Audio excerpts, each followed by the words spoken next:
trying to think of where to start on that because I haven't done much research. But I mean, the place to start on Diddy, the place to start and end on Diddy is always that this trial is a show trial and this trial is a distraction, at least so far.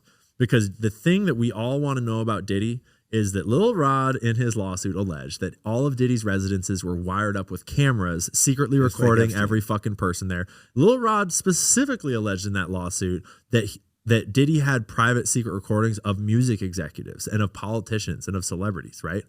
And Lucian Grange, the CEO of Universal Music Group, as well as Universal Music Group itself, was originally named in that lawsuit, and then they quietly got taken off that lawsuit and no longer get mentioned.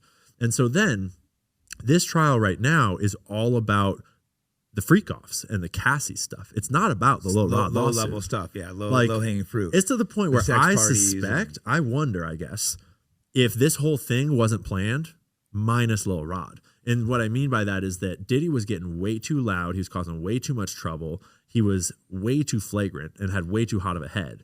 And like, you only get one of these trials if you're getting cut loose, regardless. Like if the handlers are like, fuck this dude, let's get someone to get rid of him, right? Like put Jay-Z in there. Jay-Z's way more careful.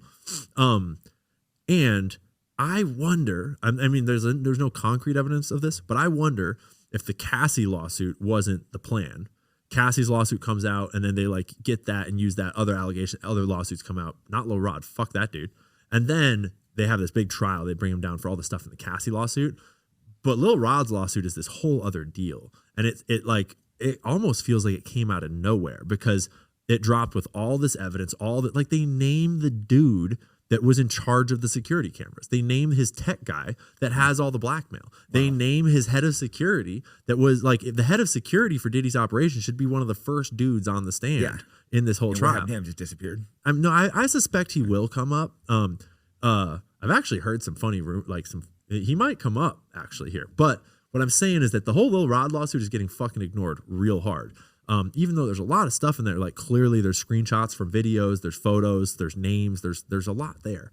And so it feels like the whole mob in the music industry is trying to cover up all the big allegations in Lil Rod with this show trial of like, look at how crazy their sex was. Like he likes putting what in his ass? Like, whoa. And all the loops. So they want people distracted by like weird group sex when that's just like just the tip of it. Yeah. And it's clear, like to be clear, what Diddy's operation looks like to me is another blackmail ring that there are bosses above him that are getting protected. And those bosses above him work for an international crime organization because that's just how the blackmail world is. Like, he's not the dude in charge of this thing. No, he's a low-level guy probably.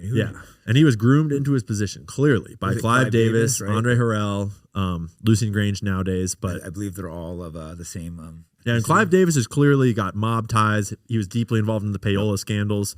What was the payola scandal? Payola scandals is when they were paying radio stations to play music. Columbia Records got investigated for this, and Brett Cooper, shout out Brett Cooper. She just did a really good video summarizing Clive Davis's like criminal history today. It just came out today.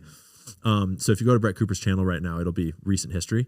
And she did a great breakdown of how Clive Davis, like from his early life through till now, payola specifically is when Columbia Records was getting investigated because it's illegal to pay radio stations for content that's not announced. Like you can pay for an ad, but you can't pay a radio station to play Rihanna without saying. I know they do that. I didn't know they weren't allowed to. That's how they construct all their top hits. That's how they. That's how they get all these all this music to be so fucking degenerate. Look at the rap music they pushed. Exactly, they got to fill their prisons somehow. And now they're pushing it on women now too. It was the men before, but now the women they're making just degenerate. All the black rap is just.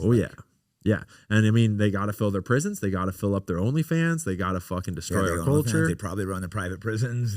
I mean, there's a lot of allegations about a secret meeting back in the 90s with the private prison people. And I think Ice Cube has some stuff he's talked about. There's a letter you can find online that everyone argues about whether it's real or not. But like, suffice to say, the prisons are doing good. And like the payola is, they're playing the songs that are putting all the black people in prison.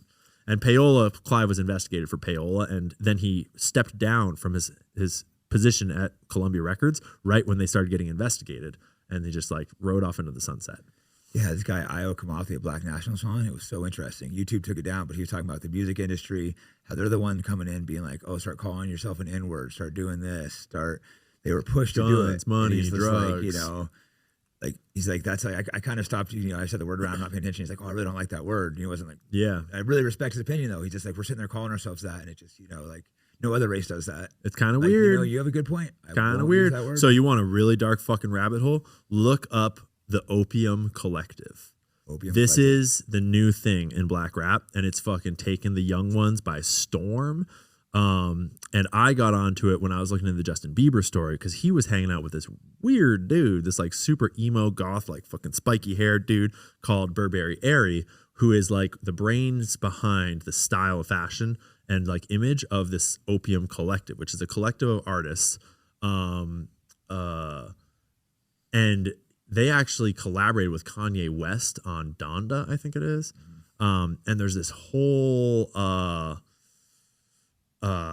scene of young black rappers that are like open Satanism all over the stage, like very promoting, wearing, it's all about high fashion, super expensive high fashion, like Balenciaga, for example. All these weird fucking styles, like literally wearing gimp masks. They're trying to make it cool to black kids to be satanic, to rap while wearing a gimp mask and like satanic upside down crosses, fucking skinny jeans and weird ass boots and shoes. And so it's like, buy the most expensive satanic clothing you can. If they can't afford. Fucking like get all satanic like imagery up in your head. Just basically, it's just like a whole fucking shit show. And it is real popular with a huge subset of young kids in the black music industry now. And it's like, whoa. And you know, you would think like they all present this image of like, we're coming out of this like metal kind of like fuck the system, like we're the alternative, like but like they all have deals with the biggest fucking record labels in the world, right? It's not organic. Playboy Cardi is like one of the primary guys in this, and he's like this giant fucking sensation that's selling out arenas. I don't know who he is. Yeah, look into Playboy Cardi and the Opium Collective. Well, that's why, you can see why he's like so angry. That's what he came out with, you know, the Hail Hitler song. He's like just pissed off. He sees what they've done, not just the black community, but to him. And then he says something, and then they cancel you. And that's the one song taken down.